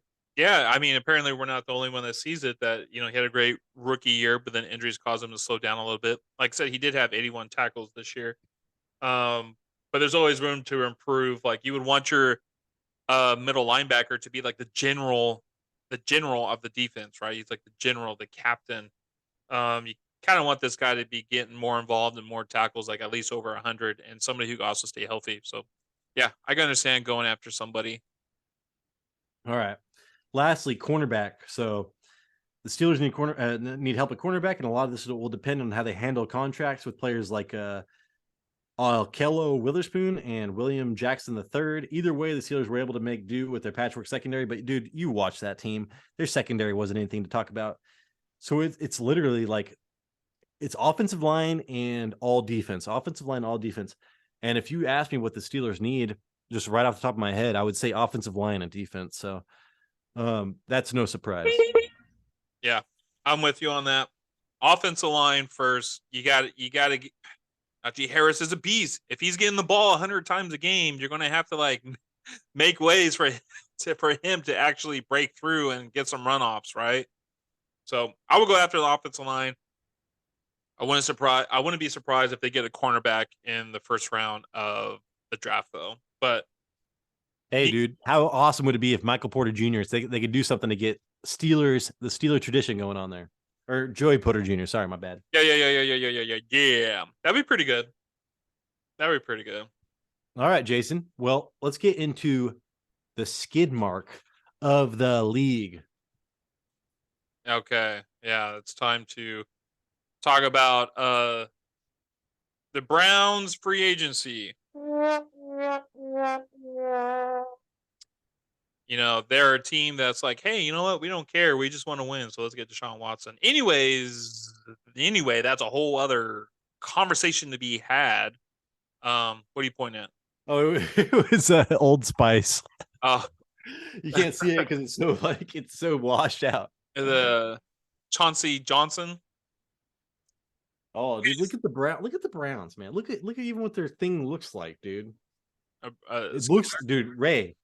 My wife, the Chicago Bears fan, is just like, it looks like poop. The skid mark of the league. They hired a freaking predator, a woman predator as their god dang quarterback. No, this guy raped women pretty much. Okay. So let's start off on the defense because it looks like that's the majority of their free agency is heading to, and their inside linebacker, Deion Jones. I think, if I remember this right, that they got from Atlanta. He was a dude from Atlanta. They got him. I mean, he only played 10 games. He only farted. He only started 4. Oh, dang, Jason. How many times did he fart? He farted 37.2% of the time. That sounds like me after I eat some lactose. I got some pizza. I'm going to beat this. He only had 2.5 sacks, and he had 1 interception. You know what, Deion Jones, you were kind of a big name in Atlanta, but you're not a big name in Cleveland Browns. I would like to say that you are out of there. Another player on the defensive end is Clowney, Giovanni Clowney. He's 30 years old, unrestricted free agent. And he's all about flash. You know, they picked him up because they didn't want to waste Myles Garrett's career pretty much.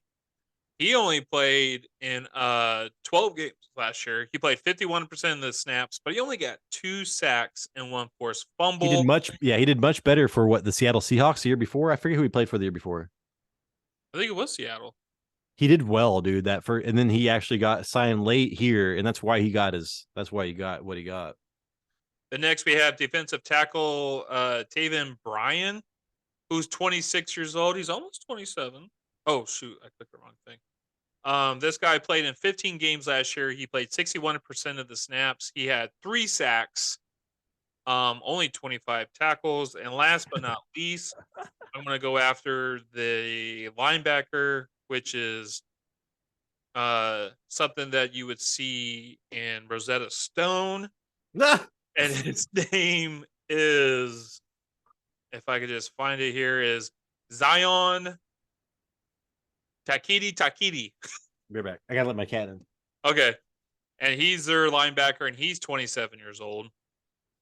And this guy had he played in 12 games. He played 51% of the snaps. He had 1 sack, but he also had 1 forced fumble. And overall, the Browns defense were 26 in sacks last year, only getting 2 sacks a game, and that's with the famous Clowney on their team. That is something they're in the bottom quarter of the league in sacks per game. I would like to think that is something that they're going to try to address in free agency and the draft. And also, I want to, why I say though the skid mark of the league is because I know a hardcore Browns fan from Cleveland. She works with me.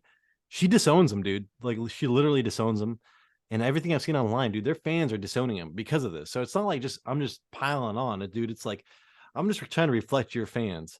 And then getting into this show, Jason, I thought Deion Jones, man, was going to be amazing after that Super Bowl. Like, holy crap. Have you Me too. Deion Jones was like literally Chris Jones or think of anybody that was amazing. And I can't believe that Atlanta got rid of him, number one. And then I can't believe that he's not doing well, somewhere else. So maybe he needs to go to the Cowboys and get with Dan Quinn again. I mean, his final season in 2021. I'm glad you say that. Like Dan Quinn, maybe that was the guy, but that's the season that he had the most tackles playing for Atlanta. He had 137 tackles, and he played 92% of the snaps, which is the third highest of his career, with 2 sacks and like 1 forced fumble. It looks like that injury kind of played him this year, but still, I think his production, I can't really see him playing for the Browns next year, and he's probably going to hit the free agency. Yeah. So dude, JD, and we're talking about Deion Jones, dude, he's guaranteed $19 million pretty much. He's getting paid $15 million a year almost. So yeah, they're not going to re-sign him, man. Like, Yeah. and if he wants to be re-signed somewhere, he's going to have to really work on his money. Yeah. And then hopefully he could help give me some of that money. I mean, he got signed as a star, dude, and he just did not produce. And then Jadeveon Clowney, same thing. Yeah. They just got signed because of their name. But it looks like they are a lot of system players. They got Clowney on the other side of Garrett. They're like, oh, this is going to be like the ultimate. I think everyone really fell for that. They're probably even drafting the Cleveland Browns in fantasy football just because of that duo. But Clowney's not really panning out. And now he's probably going to be heading elsewhere. Probably something for a little bit cheaper. All right, Jason. Well, staying on defense. Do you see anything else that really stands out to you? On defense, nah, no. And I see something that really stands out to me on offense, who I'm going to be very interested in. There's 2, but I think I know who you're talking about, and that is the lovely woman beater Kareem Hunt. Yeah, who is 27 years old. This guy, I drafted him his rookie year because he was already a beast. out of Toledo. What'd you say to me? He was out of Toledo. I remember that. Yes. And he really helped me a lot. He played in 16 games last year, but he didn't start any of them. He got a little bit under 50% of snaps, 49.5, but he had 3 rushing touchdowns, 1 reception touchdown. He had a fumble. He's not really known for his fumbles, but he did have a fumble last year. And it was like halfway of the season, Tyler, that he was already requesting a trade. It never went through, but I can't see why he will be a Brown next year. So he's going to go somewhere else. I mean, you could see him being a Ram, dude, anywhere. I mean, just anybody that needs a running back. And I know he's 28 years old, and we're talking about, fantasy football. We talk about like the cutoff of what you want is 28. But remember, dude, there's outliers. Like, there's all the time where there's some of these people that get like, who's that buff dude? Like Thomas Jones for the Jets. There's just stuff like that. So like, if he actually goes somewhere that's decent, I would love to draft Kareem Hunt in our situation next year, Jason, because I think both you and I are going to go after quarterbacks and wide receivers early. Yeah. So if we're going to be looking for later running backs, I think that Kareem Hunt on a new team, dude, look at Miami Dolphins maybe picking them up, or because they just released Chase Edmonds. No, that was the Broncos. But I don't know, dude. Maybe Jacksonville Jaguars picking them up. We keep on talking about them because they want running backs. I think it would be amazing to pick up Kareem Hunt on a new team next year. But he's making $6 million, guaranteed almost $6 million. I don't think that the Browns are gonna keep him because they have 2 really good running backs on the squad, anyways. With Chubb and that guy from the other league. One of the teams that I really like that you said was the Rams. I'm like, if he goes to the Rams, like, how close can this guy get to Todd Gurley? Yeah. I can see that him being explosive there. Dude, the other guy I was talking about is Dearness Johnson, and he's a free agent as well. Yep. That's the guy who maybe I would see them. Oh, dude, I don't know what they're gonna do. There's no way. There's no way he's going to be a Browns next year. He wants out. he was requesting a trade. He wants out. He's going to go somewhere. Not exactly know where he's going to go. I do like your Rams idea. That would be awesome. But it looks like they're losing two running backs, two quality running backs that they use as backups. There's not really a lot of running backs in free agency this year. I wouldn't be surprised if they actually draft one. I mean, like we said, there's depth. There's a lot of depth at running back this year. Apparently, this is like one of the best running back classes come out in a long time. And I love Kevin Stefanski, and he developed Dalvin Cook. Not developed. I mean, Dalvin Cook was amazing before, but still, dude, he utilized Dalvin Cook way more than what the new coach is utilizing him as. So, I mean, I think that if the Browns actually drafted running back, yeah, like, dude, like seriously, like I think that the Browns know how to use running backs. So I would not be afraid of fantasy drafting the rookie running back. Yeah, Tyler, if I could just interrupt real quick, the Browns' offense was 5th in rushing yards per game with 146. Yeah, dude. I mean, Kevin Stefanski's a good coach. Like he runs a balanced offense. So I'm clearing my throat on air. Flim. Flim. They call me Tyler Flim Boyle. My favorite jeans are Flim. I don't know. Oh, Flim, like Flim Fit. Flim Fit. I just wish Flim you got that. skinny. I wish you got that 2 seconds earlier, man. I was like, "What are you talking about, dude?" I was already giving up on the joke. God dang it. No, you're good, man. And we're talking about.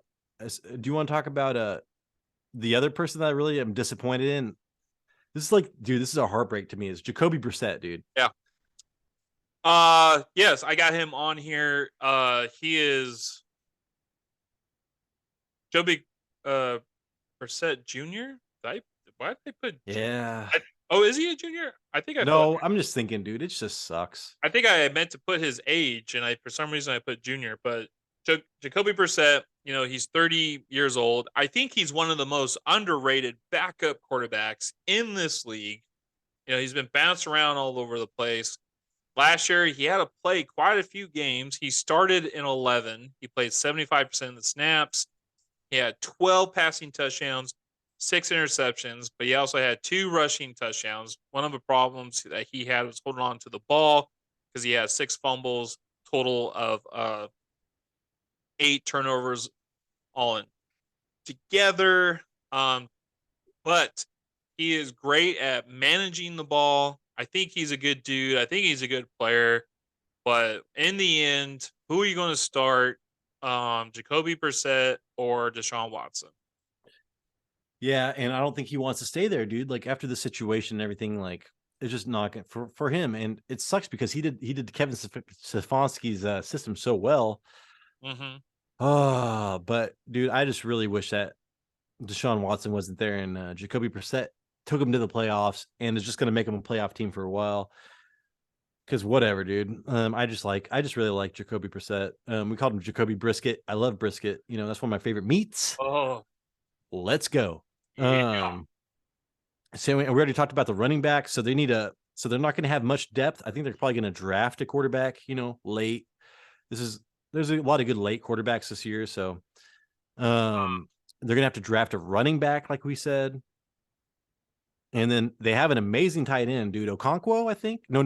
That was for the Njoku, right? Yeah. Yeah, so Njoku's still there. They don't need a tight end. Jesse James, he was 29 years old. Do you remember Jesse James for probably the Steelers and stuff like that? And so they're doing fine on all that kind of stuff. The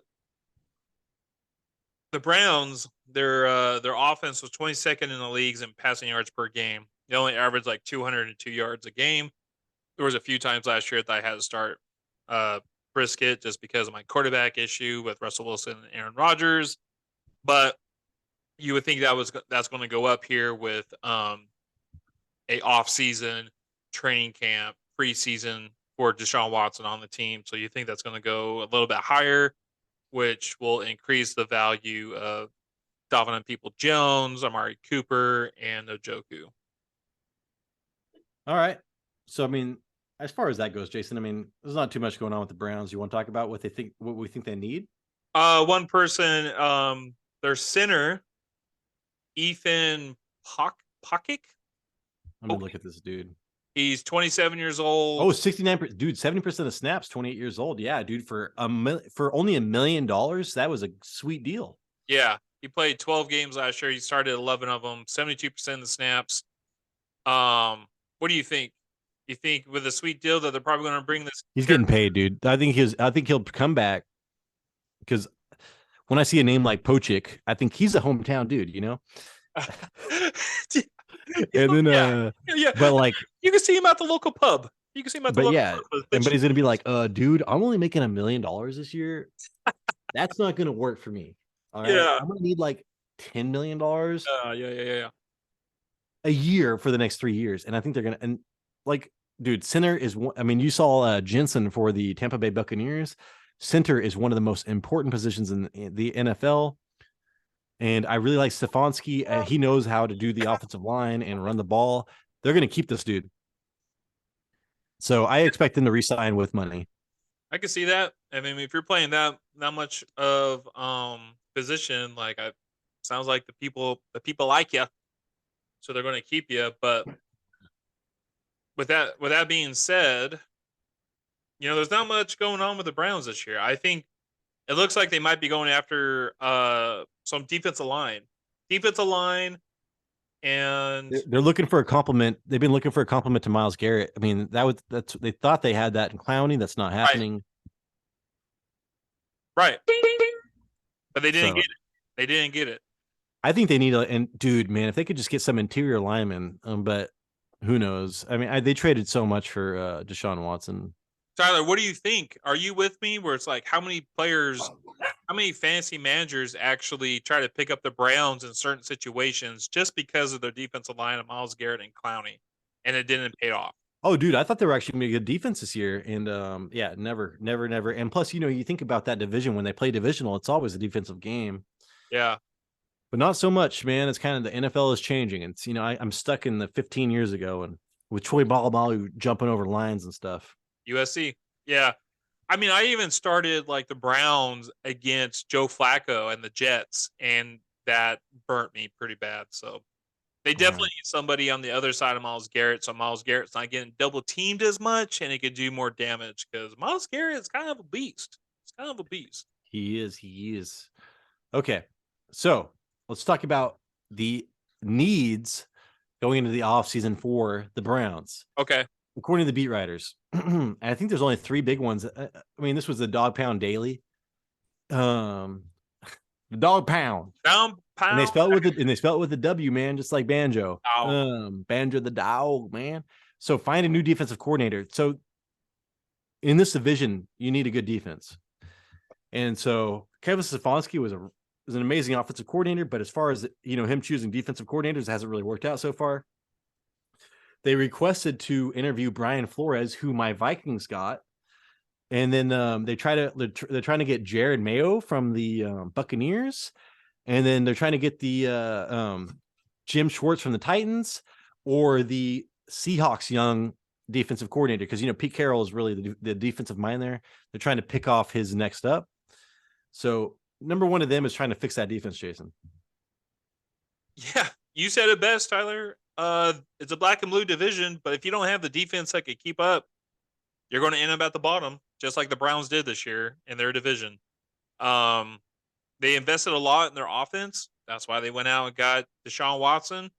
Now it's time to work on the defense. You're going to have this defense that's going to be able to stop Lamar Jackson. You're going to need a defense that's going to have to start to stop Joe Burrow. So they need to go after defense. Right. And so it's funny because what the next priority is? Fixing the defense, Jason. Yeah.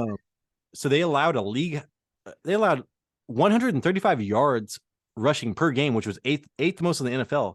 And if you're in this division, dude, I mean, god dang, man, like they'll run Najee Harris like 32 times, no matter what. Like he'll get 1 yard a carry. And you're going to go against the Ravens, man. You're going against the Bengals. Like you need to stop the run. And so that's like, I mean, I believe them, man, when they say that like they're going to try to get some real run stoppers in there. And then they were saying that Myles Garrett was getting triple teamed most of the time, like literally triple teamed, even with Clowney out there. So Clowney who? So you've got like multiple issues. You got like layers of this. Like you need a linebackers, you need some safeties that can stop the run. You need some big bodies up front, man. Like a defensive tackle that can stop the run on the way to the quarterback is like everybody's dream. And like, that's the number one pick this year. The guy that got caught racing, Speed Racer. We'll call him Speed Racer for now. Or what's that? Herbie Lindsay Lohan with a Volkswagen. Yeah. Why can't I think Herbie of fully loaded? the Herbie thing is awesome. Was it number Herbie 52? The slug bug. My wife knew exactly what I was talking about, man. As soon as I said Lindsay Lohan, she's like, "Oh, redheads stick together." Oh, she's flipping me off. I'm number one, guys. I'm number one. We're gonna be the number one podcast. My wife was flipping me off. No, she's telling me we're number one. Yeah, Tyler, you got the biggest finger because you're the biggest badass I know. I've got tiny fingers. I've got a huge palm. I'm all palms. Gotta wear like double X gloves. My fingers are all too short for the damn fingers. Anyways, moving forward, Jason. Okay. Forward. Before we dive on in to the next need. Oh man, this is what happens if you watch us this long, dude. If you made it this far, you see the destruction of the fantasy footballing show. So they signed so Joe Burrow. Gary was tremendous. Okay, so dude, what am I doing, man? I'm like reading this crap. Whatever, we're moving on. That's good. That's good. Get Deshaun Watson more comfortable in the offense and get him another receiver. So Amari Cooper, dude, I just watched him. Amari Cooper, like I think he ran like a 4.42, but you forget he's been in the league for like 6 or 7 years, man, like a long time. Yeah. So they must be worried about his age. I mean, Amari Cooper is a great route runner. So, I mean, Jerry Rice, he wasn't the fastest guy. I mean, it's not like I'm comparing him to the greatest receiver of all time, but Jerry Rice wasn't the fastest guy, but he was a great route runner. And like Amari Cooper, he might be getting up there in age, might be losing a step, but he's still a great route runner. And then Donovan Peoples-Jones actually stepped up and showed that he can perform as the number 2 this year. I don't know about the whole wide receiver bit. I don't know. Well, I think it's a kind of like we were talking about how they need a slot receiver earlier. I can't remember which team that was. Steelers. I love Donovan Peoples-Jones, and I really do love Amari Cooper. And coming out, dude, I thought the way that Amari Cooper runs slants and stuff, I thought that the quick release of Deshaun Watson was going to match perfectly with that, and then like he could take shots like Will Fuller used to, with Donovan Peoples-Jones, and I thought that's all you needed. But so, dude, when Deshaun Watson took the field in week 13, it was his first start in 700 days. Yeah. So I think a lot of last year was him getting up to game speed, acclimated. And as much as I hate Deshaun Watson, dude, he's a quarterback that you want because he stays in the pocket and he has quick releases. And he's super accurate and on time. And that just totally describes Amari Cooper to me. Like, if I can get Amari Cooper next year, I would really like that. And I think that Amari Cooper is going to actually show that he's a much better fantasy wide receiver than Donovan Peoples-Jones next year, which wasn't the case, really. Like, Donovan Peoples-Jones was kind of outperforming him. But I think once they get acclimated, full offseason, I think that Amari Cooper is really going to shine. But, again, what if one of these dudes get injured? There's nobody else, man. Like, they need depth, and they need a slot receiver. Okay. Yeah, I could definitely see it for depth. And we got let's see, the fastest wide receiver in the combine, Trey Palmer from Nebraska, 4.33. Dude, you know what Cooper Kupp ran? What do you run? What, just guess. Like, just don't even put the third number to it. 4.4. Dude, like a 4.62. I literally was bigger and faster than Cooper Kupp coming out of high school. That's what I'm talking about, Tyler, where it's not so much about speed, but it's about route running, because he is probably the best route runner in the league right now. Devontae Adams was like 4.55. And Amari Cooper is a good route runner. So that's why I was talking about, like, well, he may lose a step, he's a great route runner, but I can see it when you need it for depth or you need a slot receiver.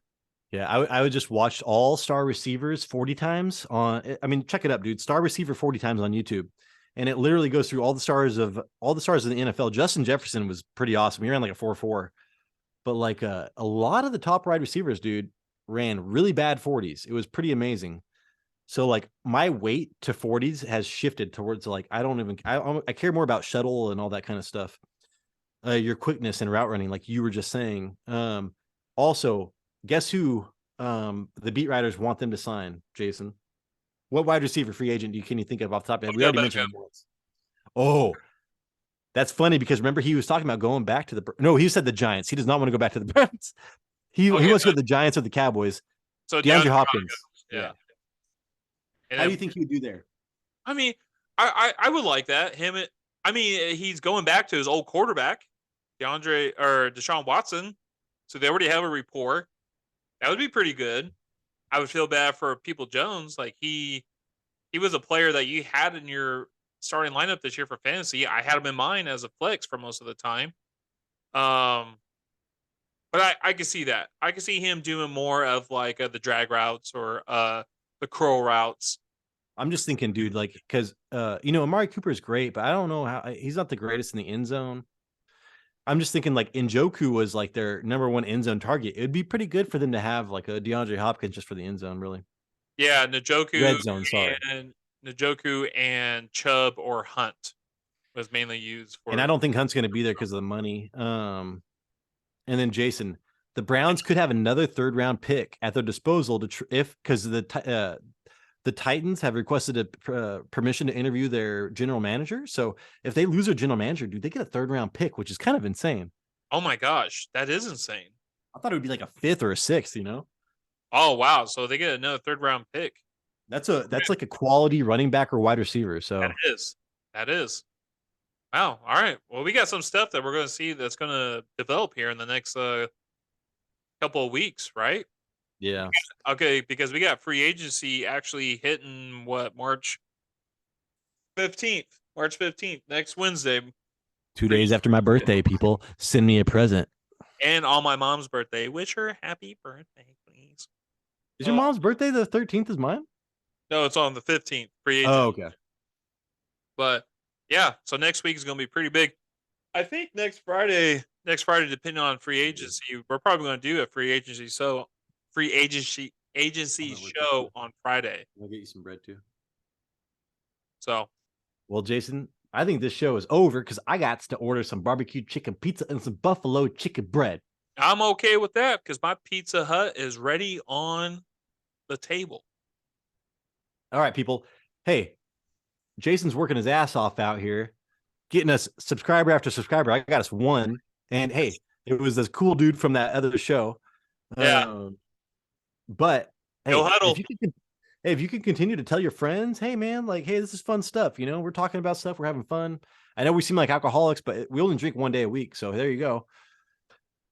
One day that matters. Friday. Yeah. And we're going to continue coming out with shorts every day. And we're going to cover, come out with long episodes every Friday. So thank you so much for watching. Jason, you want to say your goodbyes? Yeah. Thank you. Please subscribe, like, and comment, and we'll see you on the other side, on the dark side of the moon. You help us so much by subscribing. Catch you on the flip side. See ya.